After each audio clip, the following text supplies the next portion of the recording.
Amid much fanfare, the 50th Derby sale was held in bright sunshine, 1 or 2 showers and an intermittent cool breeze. The market followed, with some spectacular prices and profit on choice individuals.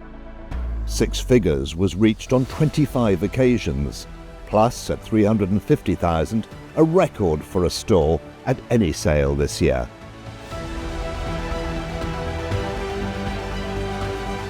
Woodhouse Stud's Walk in the Park was the early trailblazer, followed soon after by a 𝐶𝐞𝐫 𝐸 of Walter Connor's, before Craymore Stable's magnificent No Risk at All entered the ring.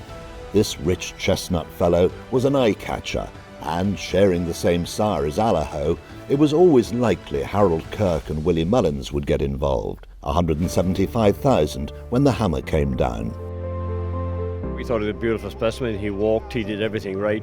Loved his pedigree. You know, No Risk at All we'd have any day of the week, and the Dam won 5 cross-country races, and to me that's lots of stamina there, lots of jumping ability, and you know, what more can you say about No Risk at All? Then it was Oak Tree Farm's Dr. Dino who raised the tempo. From a prolific winner-producing family, he had loads of admirers. Mags O'Toole won this battle at 170,000. Beautiful horse, and he was all the way through. We actually only have him 12 months. He's a great pedigree, and Dr. Dino's all the rage. And 170,000? Yeah, 170. Mags O'Toole, I believe, for Rob Kerr, and Ross Doyle, I believe, was underbidder. So it was great. It was fantastic. The Blaheen brothers produced fabulous stores for this sale. John's Lakefield Farm prepared the Galloway gelding, named Sunshine Way. And this time, it was the busy Ross Doyle who supplied the winning bid. Again, 170,000. It's bought for an established client who likes to buy one very nice store every year, and he wanted to get a very smart horse, and I think he is a very smart horse. I think everybody had a look at him, and obviously the sire of Vauban and the only one in the catalogue. What struck you about him? He's a lovely physical, medium-sized horse, sharp-looking horse as well. He wouldn't be surprised if he could run the flat, even with his pedigree. It's a magnificent cross, Galloway, 𝐶𝐞𝐫, you know. It's proven Gala-Marceau, other horses like getting steal aways by the same cross, so he's going to the right man as well. Anything could happen there. Mick Fitzpatrick's Kilmainfoyle house stud submitted a Goliath de Burley gelding out of the very smart Marteline mare, Martelette. He too was on plenty of shopping lists, and it was Ger Morin at 160,000 who signed. 3 lots later came a smashing Harzan from Mark Dwyer's Oaks Farm. The half-brother to Arizona Duke was one of several 6-figure purchases by Tom Malone and Paul Nicholls. At 185,000, he'll be another valuable addition to the 𝐑𝐞𝐫 team. I seen him as a 2-year-old in France when Mark and Roger Marley bought him. They gave 80 odd grand for him, and he was a standout then. And funnily enough, the pedigree, he's had a Cheltenham Festival winner since. So once he came on the radar for the Derby sale, I told Paul that we won't be leaving without him. He really caught the eye, didn't he? Yeah, he was a beautiful horse. He had a lovely swing to him and a lovely attitude. For 4 days I'd been watching that horse. Never turned a hair and done the same show from day 1 to day 4. It was a pleasure to prep and to deal with here. He didn't put a foot wrong, so we're delighted. Tell me a little bit about him, though. I mean, from the word go, he always pleased you? Yeah, he was always an impressive horse from being in the field, and when he came in from the prep, he just sort of thrived fairly quickly and came to hand real nicely. And then, next lot, came the hugely anticipated offering from Walter Connor's Slagara farm. This fellow had it every way, with an effortless stride thrown in. By Dr. Dino, the half-brother to Mighty Potter, Brighter Days Ahead and Caldwell Potter, opened at 100,000 and advanced. The bid board breezed through 2 and then 300,000 as battle lines were drawn. Emmett Mullins was valiant, Gordon Elliott victorious. At 350 is the bid. We'll get you another phone if you've lost connection. But at 350,000, I sell top left. Well, thanks for the help. At 350,000, are we done all around about here? At 350,000. Well, thanks for your help again. At 350, last time.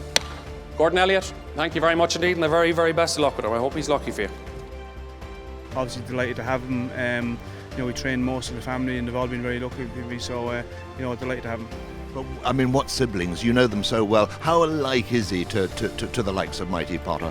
He was probably more like Mikey Potter and Caldwell Potter than Brighter Days Ahead. You know, she's actually looked like more of a gelding than the two boys before. He's a fine horse, very athletic, you know, looks like he's not going to take a whole lot of time, so yeah, we're looking forward to him. We've been coming here since we were children, and you know, we remember Balls Bridge and the association we've had with Tattersall's over the years. I worked on the panel here from when I was qualified, and I was all appreciative of the chance that I got when I was starting out as a vet. So it's a pleasure it's an honour for us to come back here. So many people added to the sales success. Sean Doyle's Monbeg Stables was the leading purchaser, while John Blaheen's Lakefield Farm topped the consigners table. We try and sell them all, no matter what level they'll find their level here. And it's been good and consistent. And we're blessed with repeat business. We've had a good year on the track, and that counts. And we've a family coming on afterwards, so they're all into it, and we have to leave something behind. And our name is the biggest thing we need to leave behind, and I hope that stays good. That's very important to us all. We came up here Monday, we've done a lot of work, and an awful lot of nice horses this year. I think it's the best bunch of even horses we've ever seen, and hopefully now these horses can go on to the Cheltenham sales next year, and that's our part of what we do with ours, is produce them and on the go. Simon, a historic milestone in the Derby sales history, and given the present climate, plenty to be happy about. Yeah, plenty to be happy about, Robert. I mean, really solid trade throughout the 2 days. I mean, I suppose one of the aspects that was pleasing was the fact that UK buyers stayed until the very end. But solid trade all in all, not without its challenges. Clearance rate back a little bit. I mean, over 20% didn't sell.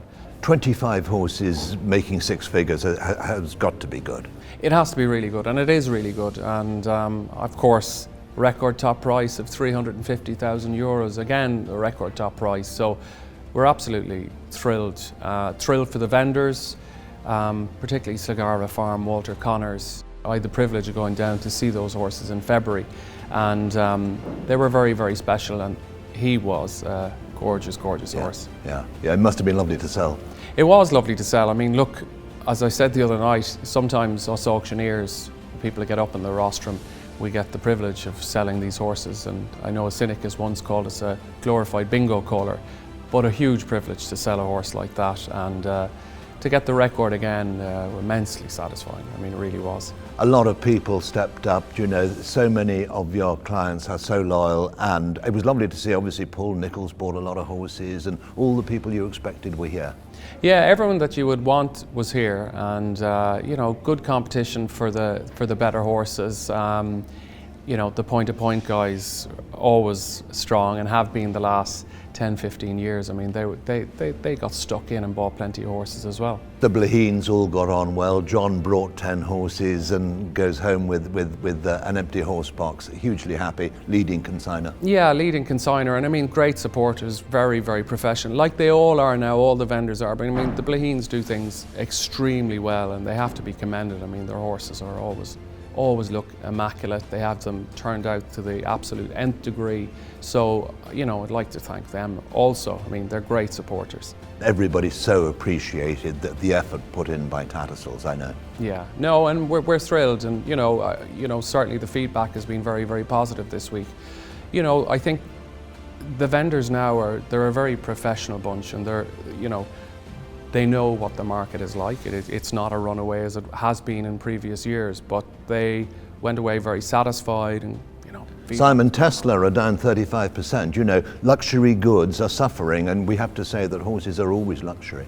They're always luxury, but a bit like Tesla, people will always need cars, and people will always need horses as well, and people will always trade horses, and thankfully for us that will continue to remain the case. Simon, you and the team have a lot to be proud of. Well done.